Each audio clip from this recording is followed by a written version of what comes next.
Est-ce que finalement, c'est pas le grand retour des syndicats, parce que vous aviez été, et de la CGT en particulier, vous aviez été très malmené par le mouvement des Gilets jaunes, qui avait très souvent, qui s'était même opposé à vous, avait dénié votre représentativité. Ça y est, l'ancien monde est de retour, hein, Jean-Pierre Mercier. Bon, écoutez, par rapport aux Gilets jaunes, moi, pour ma part, je les ai soutenus même avant le 17 novembre. Et c'est certain que il y a eu beaucoup de commentaires depuis pour dire que le mouvement ouvrier, de toute façon, il était fini, que les syndicats étaient finis, que les salariés redescendraient plus jamais dans la rue. La journée du 5 décembre a démontré tout le contraire. Ça a été une très grosse manifestation, une très grosse journée de grève aussi. 800 000 selon la police, 1,2 million selon les syndicats. Mais moi, je tiens à dire qu'il y a eu, il y a eu un sursaut dans le pays au niveau du monde du travail où public, privé, on est descendu dans la rue et ça s'est bien passé. Oui, ça s'est bien passé, mais ça, on n'avait pas trop de doutes, de toute façon. Mais l'intérieur était inquiet quand même. Mais il y a eu toute une opération de com, toujours, quand il y a des grandes journées. Non, mais là, on a vu le gouvernement jouer sur la frayeur, sur la peur, l'inquiétude. C'est vrai qu'il y avait des black blocs, on ne peut pas le nier. Il y avait des éléments perturbateurs. Ça a tapé un petit peu à Paris, quand même. Oui, bien sûr, qui ont fait le jeu, encore une fois, du gouvernement. Et moi, je sais pas à quel point il y a une complicité là-dedans. Pas de théorie complotiste. Non, je suis pas complotiste. Un mot fort de dire complicité. Oui, mais moi je l'assume parce que de toute façon c'est des actes qui mènent strictement à rien du tout. Casser une vitrine d'une banque, c'est pas comme ça qu'on s'attaque au capitalisme. Moi je milite pour l'action collective, je milite pour la grève, pour que les grèves se généralisent dans toutes les entreprises. Et hier, on a pu voir que c'était pas la grève du public. C'était la grève du public et du privé. Il y a eu beaucoup de salariés de petites, moyennes entreprises du secteur privé qui ont posé une journée de grève, qui ont fait grève, qui sont descendus dans la rue parce qu'ils se sentent tout autant concernés que les salariés du public. Alors, on pourrait peut-être écouter Monsieur Verrier de Force Ouvrière. Force Ouvrière. Il y a eu une intersyndicale ce matin. Voilà, c'est ça. En fait, qui était prévue. Et puis, à la sortie de l'intersyndicale, point de Monsieur Verrier pour Force Ouvrière. Écoutez. Nous n'allons pas relâcher la dynamique qui a été lancée hier. Il y a une participation très large dans les manifestations, mais également dans la grève. Et d'ores et déjà, dans certains secteurs, la grève est reconduite. Et ce que nous voulons, c'est encourager justement toutes celles et tous ceux qui sont en capacité de reconduire la grève. On arrête, on cesse le travail pour se faire entendre et faire en sorte que ceux qui s'associent, pour lesquels ça peut être un peu plus compliqué, bien comprennent que cette dynamique, elle est enclenchée, qu'elle ne se relâche pas. La question, elle est que le gouvernement finisse par comprendre qu'il faut faire pause. Son projet, c'est la plus mauvaise idée qu'on ait pu lui donner. Il faut revenir à la table de négociation au point de départ. Et puis, manifestation annoncée à la suite de l'intersyndicale, manifestation. Voilà, mardi, alors qu'est-ce qui va se passer? Parce que néanmoins, on voit un certain tassement des grévistes, du nombre des grévistes aujourd'hui. Est-ce que on prend sa respiration pour repartir la semaine prochaine? Qu'est-ce que vous voyez? Comment ça va évoluer? D'abord, je suppose que vous partagez l'analyse de Monsieur Verrier à cette sortie d'intersyndicale. Bien sûr, moi je la partage. Cette journée de grève, de mobilisation, mardi prochain, elle est la bienvenue. J'ai cru comprendre qu'il y en avait une autre qui se dessinait jeudi prochain. Tant mieux. Il faut absolument que les salariés du privé des grandes entreprises industrielles comprennent que les cheminots, les enseignants, les agents de la RATP, ils ne pourront pas gagner pour tout le monde. Ils ne pourront pas gagner pour l'ensemble du pays, pour l'ensemble du monde du travail. Il va falloir qu'on descende de plus en plus nombreux dans la rue et qu'on soit de plus en plus nombreux en grève. Il en va vraiment de nos conditions de vie. Parce qu'on parle beaucoup du système des retraites, bien évidemment, parce que là, c'est l'attaque principale, mais il y a bien d'autres attaques. Là, je viens d'apprendre. Oui, mais est-ce que c'est pas une difficulté, justement, de ce mouvement? C'est un peu de brouiller le message. Parce qu'on dit souvent, dans un mouvement revendicatif, il faut avoir un objectif, le poursuivre jusqu'au bout. Est-ce qu'en mélangeant les colères, est-ce qu'on risque pas un petit peu de se brouiller avec l'opinion publique? Pas du tout, pas du tout. Vous savez, ce que je dis, c'est beaucoup de salariés le ressentent. Il y a bien sûr la taxe sur les retraites, mais il y a aussi le problème du pouvoir d'achat, des salaires qui sont bloqués, qui sont pas assez hauts pour pouvoir finir les fins de mois. C'est tout le sujet que les Gilets jaunes ont mis sur la table pendant un an. C'est les impôts qui augmentent, c'est les prix qui augmentent, c'est l'emploi. Oui, on est le pays le plus imposé du monde. C'est la précarité qui n'arrête pas d'exploser, c'est le chômage qui ne descend jamais, c'est les licenciements, les fermetures d'usines. C'est tout ça qu'on doit mettre sur la table les salaires, mardi prochain. Beaucoup disent, si on augmentait les salaires, on réglerait quand même un certain nombre de problèmes de notre pays, à commencer par celui des retraites. Bien sûr, et à commencer par mettre à égalité le salaire des femmes et des hommes. Ça amènerait, paraît-il, 4 milliards dans les caisses pour subventionner, pour payer les retraites. Oui, mais l'argent existe. Ça, c'est un faux problème de penser, en tout cas c'est un mensonge véhiculé par le gouvernement, de penser qu'il y a un problème de financement des retraites. C'est faux, ultra faux. L'argent existe. Il y a même... Moi, je le redis parce que je me cache derrière lui courageusement, mais c'est un professeur de la fac de Paris 8 qui réexpliquait que Lionel Jospin avait fait un fonds de subvention pour les retraites, plus la CADES qui est tout un autre système. Il y a 150 milliards qui sont en réserve, qui sont normalement destinés au financement des retraites. Le gouvernement, c'est que structurellement, il faut changer parce qu'une fois que ces 150 milliards, si ce sont 150 milliards sont épuisés, bah, c'est cadeau pour nos enfants ou nos petits-enfants, quoi. Bah, dans la CADES, il n'y a pas d'argent. Alors, il y a que des dettes. Il faut changer le système parce que les réserves ne sont pas inépuisables, en fait. Alors, s'il y a quelque chose à changer, les énergies fossiles. Moi, je vous dis, s'il y a quelque chose à changer, il faut s'adresser à ceux qui ont l'argent. Nous, on n'a pas d'argent. Oui. Nous, on est des salariés, on travaille, on a juste un salaire qui ne nous permet pas de finir les fins de mois. Il y en a là-haut, les milliardaires, ceux qui ont mis plusieurs centaines de millions en une seconde pour financer Notre-Dame de Paris quand elle a brûlé. Ces gens-là, ils ont de l'argent à ne plus savoir qu'en faire. Eh bien, il faut aller taper dans les bénéfices des entreprises du CAC 40, dans les grandes entreprises, augmenter leurs cotisations patronales. Là, il y aurait largement de quoi financer un système de retraite si jamais il y a un problème de financement. Il n'est pas sûr que l'économie du pays puisse y résister, mais c'est un autre débat. Je voudrais en venir à ce qui est Alors, sur quand Bernard Arnault, il accumule des milliards et des milliards, ça fait du bien à l'économie? Oui, est-ce que nous, ça fait du bien. On a besoin. Faut mieux avoir des riches chez nous que chez les autres. Alors le ruissellement, j'y crois pas du tout. Non, mais moi je crois pas non plus au ruissellement. Non, mais vaut mieux. Je préfère qu'on ait des riches en France. Moi, je veux pas de pauvres. Comment vous? Moi, je veux pas de pauvres. Moi non plus, je veux pas de pauvres, mais quelquefois. Et donc pour qu'il n'y ait pas de pauvres, il faut que les riches soient moins riches. Vous connaissez le proverbe chinois, quand les riches maigrissent, les pauvres meurent.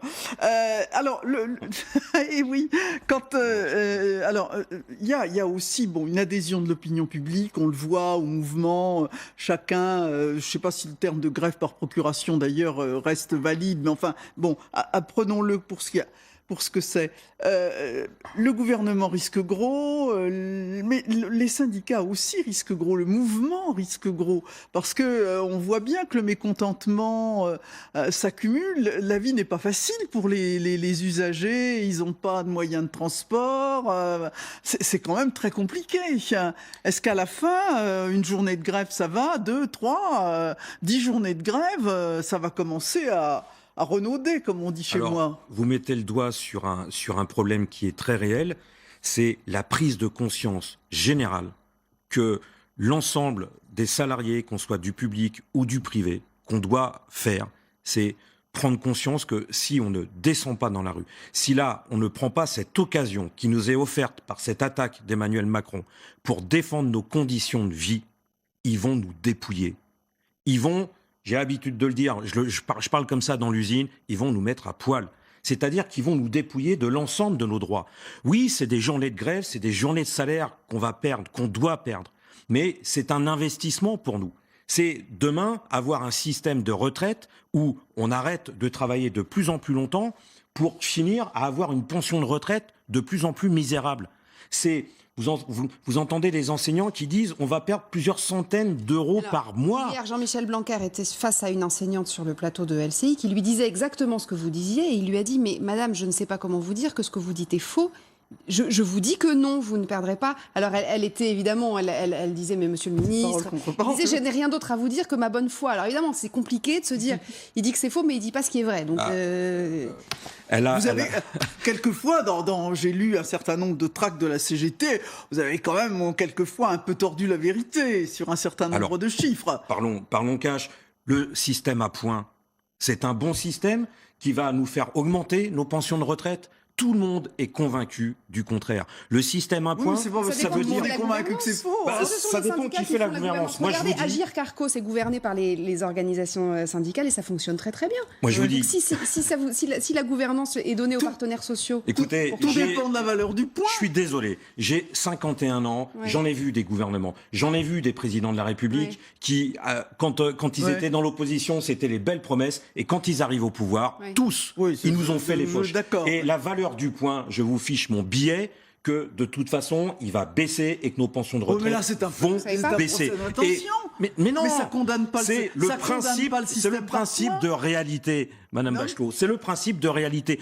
Nous savons, et alors là, mon avis, il est ultra majoritaire dans le pays. Nous savons que demain, l'objectif d'Emmanuel Macron, c'est de nous faire travailler plus longtemps et de nous donner des pensions de retraite de plus en plus basses, de plus en plus misérables. On va être affronté à un choc démographique inévitable. Ce qui compte finalement, système par point ou pas système par point, c'est la capacité contributive des actifs qui paient nos retraites. Oui. On peut tourner autour de 56 000 façons. Si la capacité contributive des actifs augmente, la valeur du point augmentera et garantira les retraites. Écoutez, moi, ou pas point. Je suis désolé de vous paraître obtus, mais je n'y crois pas. C'est la beauté de la discussion. Je suis convaincu du contraire. Je suis convaincu que dans la tête d'Emmanuel Macron et dans son projet, c'est de nous faire travailler encore plus longtemps. Alors que normalement, on devrait partir en retraite encore plus tôt. On devrait partir à 60 ans, revenir à la retraite à 60 ans, même avant. Partir avant pour laisser la place à nos jeunes, pour laisser la place aux jeunes et que les anciens partent en retraite. Et qu'on ait des retraites on sait bien minimum. Que ça donne pas la place aux jeunes de partir plus tôt en retraite. Mais pourquoi quand vous avez 55 ans et que vous êtes complètement bousillé parce que vous avez passé 30 ans de votre vie à travailler sur la chaîne de production, vous avez le droit à une retraite et laisser la place à un jeune. Qu'il faille introduire dans le système par points des questions de pénibilité, c'est d'ailleurs pas du tout antinomique avec le système par points. Que la pénibilité d'un travail donne des points supplémentaires, je trouve que c'est vraiment une question de justice, à la fois dans certaines professions sur le plan global et aussi sur le plan individuel, parce que vous pouvez exercer la même profession et avoir une question de pénibilité ou de ne pas l'avoir. Mais ça, c'est pas antinomique avec le système par points. Moi, je veux pas rentrer dans le débat de la pénibilité du travail. Vous savez, c'est quand même vachement important. Il y a eu une explosion des accidents du travail en 2018. Accident du travail déclaré, parce que ça devient de plus en plus compliqué de déclarer son accident du travail, en tout cas dans le privé. Et il y a eu une augmentation des décès au travail, d'accidents du travail mortels. Vous savez, aujourd'hui, on est de moins en moins nombreux à travailler pour travailler de plus en plus dur, sortir encore plus de richesses à moins nombreux. Forcément, ça fait du dégât physiquement, ça fait du dégât sur la santé. Et encore une fois, la France est un pays ultra riche. Moi, je regarde là-haut. Je regarde ces milliardaires qui n'arrêtent pas de ramasser des bénéfices sur bénéfices. La France est la championne d'Europe de redistribution des bénéfices pour les actionnaires. Mon Dieu, mais cet argent, c'est nous qui l'avons créé. Pourquoi eux, ils sont ultra protégés? Qu'on ne leur demande jamais rien, aucun sacrifice, aucun effort. Mais oui, on va revenir sur l'impôt sur la grande fortune qui a été supprimé. Ça résout pas le problème. 100 milliards, il y a eu un excellent reportage dans les médias. 100 milliards de CICE qui sont déversés à fonds perdus dans les caisses. Attendez, la France est le pays le plus imposé du monde. Mais c'est l'État qui donne le plus d'argent aux grandes entreprises privées. On le sait, ça. Les économistes disent que c'est quand même l'un des pays qui efface le plus les inégalités, puisque après paiement des impôts, les inégalités entre les très riches et les très pauvres se réduisent. Alors, il faudrait que Pascal Perry soit là, mais je crois de 5 fois. Expliquez-moi le mouvement des Gilets jaunes. Non, mais c'est juste, je vous donne une. Expliquez-moi pourquoi la France a encore augmenté le nombre de ses pauvres. Plus de 9 millions de pauvres en France. Pourquoi le chômage n'arrive pas à baisser? Pourquoi la précarité n'arrête pas d'augmenter? Pourquoi on a du mal à finir nos fins de mois alors qu'on travaille de plus en plus dur? Expliquez, parce que c'est ça qu'on vit. Il y a quand même des chiffres qui sont intéressants. Par exemple, le taux de liquidation des retraites dans la tranche 60 à 64 ans est de 72% dans notre pays. Il est par exemple de 56% en Allemagne, de 40%, de 40% en Italie et de 34% en Suède. On a le taux de liquidation des retraites sur la tranche 60-64 ans le plus élevé. C'est dans notre pays qu'on passe le plus de temps à la retraite, 28 ans en moyenne. C'est un record inégalé dans le monde. Tant mieux. On doit en être fier. Je m'en réjouis. Il faut l'augmenter, ce taux. Attendez, il faut vous voulez l'augmenter, mais vous voyez bien que notre pays ne va pas pouvoir l'encaisser, ça. Il y a quelques années, c'était 4 cotisants pour un retraité, je crois. Et puis maintenant, on arrive à 2 pour 1. On peut pas faire ça va encore baisser. C'est pas possible. Vous partez... Moi, je vous trouve pessimiste, que vous avez baissé les bras. Non, et on n'a pas baissé les bras. Mais si, vous savez ce que disait Lénine. Les faits sont têtus. Il devrait vous parler, Lénine. Merci. Mais vous partez du principe que ce n'est pas possible de demander de l'argent aux plus riches de ce pays, aux milliardaires et aux grands capitalistes de ces grandes entreprises Jean-Pierre du CAC Mercier, 40. je dis qu'à un moment, vous savez, les grandes fortunes, elles se tirent. Mais elles sont encore là, la preuve. Bernard Arnault, la famille Peugeot, etc. Muez. D'abord, si certains partent, c'est qu'on les laisse partir aussi. Eh ben, confisquons-leur leur fortune. Confisquons-leur leur fortune, bien sûr. Pourquoi c'est toujours à nous? Non, mais là, il y a un principe qui, de toute façon, ne passe plus dans le pays, ne passe plus dans le monde du travail. Qu'on continue, nous, à devoir payer. Nous, on travaille pour payer. Et on n'arrive pas à vivre. Il est là le principe. Et ça, face à ça, vous ne pourrez strictement rien du tout. Les travailleurs vont être de plus en plus nombreux à descendre dans la rue. Ils vont être de plus en plus nombreux, en tout cas, on y milite, on y travaille pour qu'ils soient de plus en plus en grève. Et entre nous, c'est la seule solution pour régler les problèmes du monde du travail dans ce pays. J'ai une question, Jean-Pierre Mercier, pour revenir à la réforme des retraites. Vous êtes d'accord pour dire ou pas, pour dire qu'il faut réformer le système, ou vous dites non, là tout fonctionne très bien et il n'est absolument pas nécessaire de changer quoi que ce soit? Parce que la majorité des Français qui soutient votre mouvement soutient aussi le fait que le système soit réformé, qu'il faille réformer. Alors moi, ce que j'entends par réforme, c'est oui, revenir à la retraite à 60 ans, revenir à 37,5 années de cotisation pour partir en retraite pleine et entière. Oui, il faudrait revenir en arrière, il faudrait reprendre ce qu'on a laissé partir au gouvernement et puis à nos grands patrons. Bien sûr qu'il y a encore il y a des revendications à mettre sur la table, mais pas aller dans le sens que M. Macron ou le MEDEF veut qu'on aille. Ça, c'est hors de question. Alors parce que ça, c'est pas tenable au niveau de nos conditions de vie. Là c'est assez antinomique, parce que si vous baissez la retraite à 60 ans, bon d'accord, c'est pas 28 ans de temps qu'on va passer à la retraite, c'est effectivement 32 ou 34 ans à la retraite. Et en même temps, vous dites il y aura moins de cotisants, parce que vous diminuez les trimestres de cotisation. Alors, vous financez comment votre système? Parce que en gros, ça m'étonne pas. Roselyne Bachelot, ça m'étonne pas que vous remettiez la discussion au même point, parce que vous oubliez toujours l'argument essentiel qu'il faut faire payer dans ce pays ceux qui refusent de payer et qui ne payent plus, c'est-à-dire les actionnaires de ces très grandes entreprises du CAC 40, les grands capitalistes qui ont accumulé ces dernières années une montagne de fortune de milliards d'euros. Oui. C'est ces gens-là qu'il faut mettre à contribution. Il y a aussi des petits actionnaires. Moi, je ne vous parle pas des tout petits actionnaires. Attention. Je vous parle du grand patronat. Je vous parle de ces grandes entreprises. La famille Peugeot qui va se marier avec la famille Agnelli de Fiat. Ils vont peser 50 milliards de dollars. Mais c'est pas pour ça qu'ils ont. Il n'y a pas d'argent là-dedans derrière. Il n'y a pas d'argent. C'est l'argent de l'entreprise aussi. Quand le groupe PSA, que je connais bien, rachète le groupe Opel Vauxhall pour 3 milliards. Ils mettent 3 milliards sur la table. Même pas un prêt en banque. Rien du tout. Ils ont de l'argent. Mais heureusement, avec cet argent-là, on l'a. Avec ça, ils achètent Opel. C'est drôlement bien. Oui, mais et derrière, ils suppriment 6 000 emplois. Et derrière, ils suppriment 6 000 emplois. Merci. Non, l'argent, ce que je veux vous démontrer, c'est que l'argent existe en France. Il faut simplement regarder où il est. Il n'est plus dans notre poche. En fait, Jean-Pierre Mercier, nous, on n'en a plus, on n'en a jamais eu. Qu'est-ce que vous voulez On a entendu la CGT qui dit de toute façon sur les retraites, c'est retrait ou rien de la réforme. Mais en fait, vous voulez quoi? Vous voulez que le quinquennat soit terminé, qu'Emmanuel Macron s'en aille, qu'on arrête toutes les réformes et que... C'est une question, parce que quand je vous réponds. Ouais, je vous réponds. Moi, ce que je veux, moi, le quinquennat d'Emmanuel Macron, c'est pas mon problème.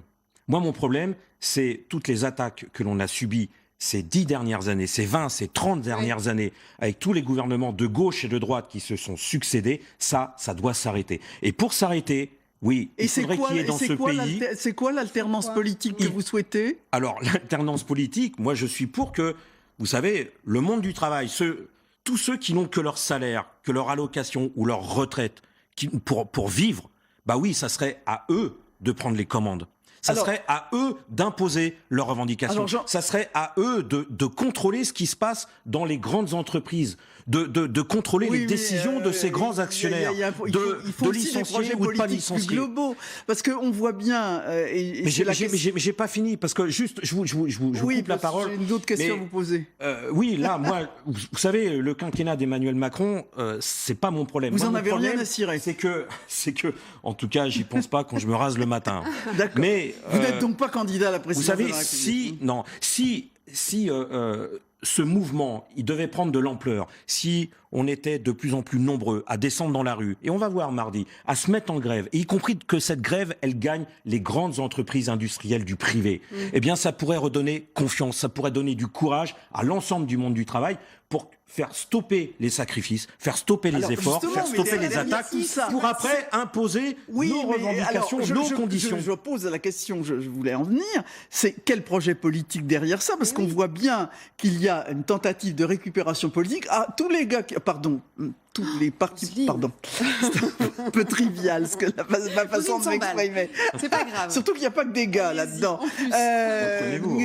Tous les opposants à Macron, qui sont quand même très nombreux et qui piétinent dans l'hypothèse de 2022, ils sont tous là à essayer de récupérer votre mouvement. On a entendu par exemple M. Bardella ce matin, je crois que oui, il était ce matin sur RTL, dire que voilà, et là ils arrivent, ils veulent absolument vous récupérer. D'ailleurs, il l'assume en disant il faut voter pour le Rassemblement national. Voilà, c'est ça la solution. Mais la solution de sortie de votre mouvement, c'est de voter pour le Rassemblement national. Bien sûr que le Front National voudrait récupérer la colère sociale qu'il y a dans ce pays et qui est très grande, qui est profonde, bien sûr. Mais ça, c'est des politiciens. Ce sont des politiciens. Oui, mais faudra bien en 2022, il faudra bien, Jean-Pierre Mercier, que vous nous disiez pour qui vous allez voter. Ah, moi, si vous dire, alors vraiment, si vous voulez que je vous dise pour qui je vais voter, je vais sans doute voter pour Nathalie Arthaud. J'espère qu'elle se représentera aux prochaines présidentielles. Mais le problème n'est pas du tout là. Les Français, ils lui ont déjà dit les 5 lettres. Le problème n'est pas du tout là. On n'en est pas là. Moi, je veux pas arriver sur un terrain électoraliste. Parce que justement, ça, c'est une impasse, le terrain électoraliste. Là où on peut ouvrir des perspectives. Oui, je sais. Là, alors là, vous montez au rideau, comme on dit. Mais la vraie perspective, c'est pas le terrain électoraliste, c'est le terrain de la lutte de classe, c'est le terrain de la lutte collective, de la lutte sociale. C'est là où on pourra véritablement changer les choses quand les travailleurs ils seront mobilisés, déterminés, massivement dans la rue et massivement en grève. C'est vraiment la seule perspective. Alors celle-là qu'on n'a pas essayé depuis très très longtemps, qu'on n'a pas mis en route depuis très longtemps, mais c'est la seule qui vaille le coup. Mais j'en suis convaincu, mais à 300%, vous pouvez même pas imaginer comment. Deux choses, Jean-Pierre Mercier. Pour les profs, on en a parlé juste avant avec Roselyne Bachelot. Ces profs qui sont inquiets, on a vu qu'il y avait des simulateurs qui avaient été mis en place, notamment par la CGT. D'ailleurs, il l'a dit, ces simulateurs, il faut chasser les fake news, a dit le Premier ministre. Il le dit, les pensions des profs ne baisseront pas. Mais pourquoi le gouvernement ne fait pas de simulateur ? Alors vous savez qu'il y en a certains qui lui disent au sein de son équipe, disent Monsieur le Premier ministre, il faut faire un simulateur. Mais bien sûr, mais en gros, moi j'ai quand même le sentiment, voire la conviction qu'il n'en fait pas, parce que tout le monde sait de toute façon que à terme, ça conduit à une baisse des pensions de retraite. Vous savez, quand là, le Premier ministre, il est assez mal à l'aise. C'est vrai qu'il y a un mouvement social qui a démarré. Il y a eu une forte journée hier au niveau du 5 décembre. Il y a une nouvelle journée qui est programmée mardi, peut-être une troisième jeudi. Il sent que peut-être que ça monte. Et en tout cas, moi, je l'espère que ça monte. Mardi, il faudra qu'on soit encore plus nombreux dans la rue, à la fois du public et du privé, parce que... C'est de nature à rassurer les profs, quand même, ce qu'il dit là. Quand il dit, il va pas dire le contraire. Il va pas dire le contraire, mais si ça n'est pas le cas, on lui ressortira la vidéo en lui disant, Monsieur le Premier ministre, vous avez dit ça le 6 décembre 2019. Dans 10 ans, dans 10 ans, dans 15 ans, les profs, ils ressortiront Édouard Philippe. Oui, il sera de toute façon plus élu, il sera en retraite, peut-être, en disant, là, en 2019, vous nous avez menti. parce qu'on va augmenter les salaires. et ça fait déjà plusieurs jours qu'ils le disent, on va augmenter progressivement les salaires des profs pour éviter que les pensions ne baissent. Bien sûr, la main sur le cœur. Donc vous n'y croyez pas une seconde. Mais bien sûr qu'on n'y croit pas. Parce qu'on nous dit que de toute façon, il n'y a plus d'argent dans les caisses. Donc comment vous dire? Là, il est dans une situation où il doit justifier l'injustifiable, et il doit convaincre, mais de toute façon sans reculer du tout. Alors, autre sans chose... reculer sur le fond de l'attaque sur les retraites. C'est-à-dire que là, on parle beaucoup des profs, on parle beaucoup des cheminots et des agents de la RATP, parce que c'est les trois métiers qui sont hyper mobilisés, mais c'est ça. qui sont très mobilisés. Mais derrière, il y a tous les salariés du secteur privé qui, eux, ce sont ceux ils sont pas dans la rue, Monsieur Mercier, les syndicats, les salariés du privé pour l'instant. Les salariés de la fonction publique étaient dans la rue. Hier, il n'y en avait pas des salariés du secteur privé. Mais c'était quand même largement des salariés de la fonction publique. Parce que bien sûr que pour l'instant, c'est pas... Ce sont les personnes qui sont les plus fragilisés par le système de retraite à points. Vous avez tout à fait raison. Dans la fonction publique, les enseignants en première ligne seront défavorisés. D'où cette promesse. Et pour l'instant, on peut leur faire un procès d'intention. Mais enfin, ils s'engagent aujourd'hui à revaloriser les traitements des profs pour qu'en effet, ils ne perdent pas 600 à 800 euros par mois sur leur pension, ce qui serait une profonde injustice. Donc on peut leur donner ce crédit qu'ils ne vont pas mettre les profs dans la rue tous les ans. Il faut que je réponde. Les salariés du secteur privé, ils vont voir leur pension calculée non plus sur les 25 meilleures années, mais sur l'ensemble de la carrière. Quand je dis ça, normalement, ça doit faire un choc. Le salarié du privé, il doit se dire, la pension, quand je vais avoir une pension de 1100 euros, en fait, je vais descendre en dessous des 1000 euros. C'est ça que ça veut dire mécaniquement. En dessous de 1000 euros, c'est ce qu'ils nous ont promis aussi. Bien sûr, mais il y a beaucoup de promesses là-dedans. Chose, moi, ce que je sais, c'est que si cette réforme, elle passe, si cette attaque, elle passe, nous, salariés du privé, nous allons morfler. Excusez-moi du terme, mais c'est comme ça que nous le vivons. Et il faut que les salariés du privé descendent dans la rue. Au sujet des régimes spéciaux, parce que c'est quand même le nerf de la guerre de cette réforme, c'est de supprimer ces régimes spéciaux. Il dit que la transition se fera... Sauf celui des policiers, vous avez entendu. Hein. Alors, et celui des militaires. Oui, c'est ça. Voilà, donc visiblement le système universel je termine juste ma phrase, si vous voulez bien. La transition très en douceur, c'est-à-dire, parce qu'on a entendu beaucoup de cheminots notamment qui disaient, attendez, moi j'ai signé un contrat, aussi parce que je savais qu'elle allait être mon régime de retraite, qui était intéressant, on ne change pas les règles au milieu du jeu. Ce qui se comprend absolument, bien entendu, ça peut s'entendre. Là, il dit, la transition va se faire extrêmement en douceur pour que justement l'impact soit plus doux, et c'est ça. C'est un argument supplémentaire pour faire grève et pour descendre dans la rue, que l'on soit du secteur public ou du secteur privé, parce que ça veut dire que pour mes enfants, je m'en lave les mains. Ce que je suis en train, si je me mets pas en grève, si je descends pas dans la rue, je promets à mes enfants de travailler jusqu'à 65 ans pour avoir une pension de misère. Mais quand il fait ça, Claire, quand vous êtes un père de famille ou une mère de famille, ça, vous ne pouvez pas l'accepter. En promettant qu'il y aura une transition qui sera extrêmement douce et progressive, qu'on ne va peut-être pas garder cette borne de la génération 63, mais faire passer plutôt cette réforme des retraites pour la génération 73, en laissant entendre depuis quelques jours que finalement on ne va pas être braqué sur la réforme financière, sur l'équilibre à tout crin en 2025. Là, il peut récupérer des syndicats comme la CFDT et l'UNSA, même si on a bien compris que la CGT et FO, de toute façon, ferait bloc contre cette réforme. Oui, on connaît les syndicats qui vont vouloir aller à la table des négociations. C'est pour ça qu'il faut que les grévistes, les travailleurs qui sont en grève, ils contrôlent leur mouvement, ils dirigent leur mouvement, parce que c'est eux qui doivent décider quand est-ce qu'on démarre et quand est-ce qu'on arrête une grève. Bien, en tout cas, merci.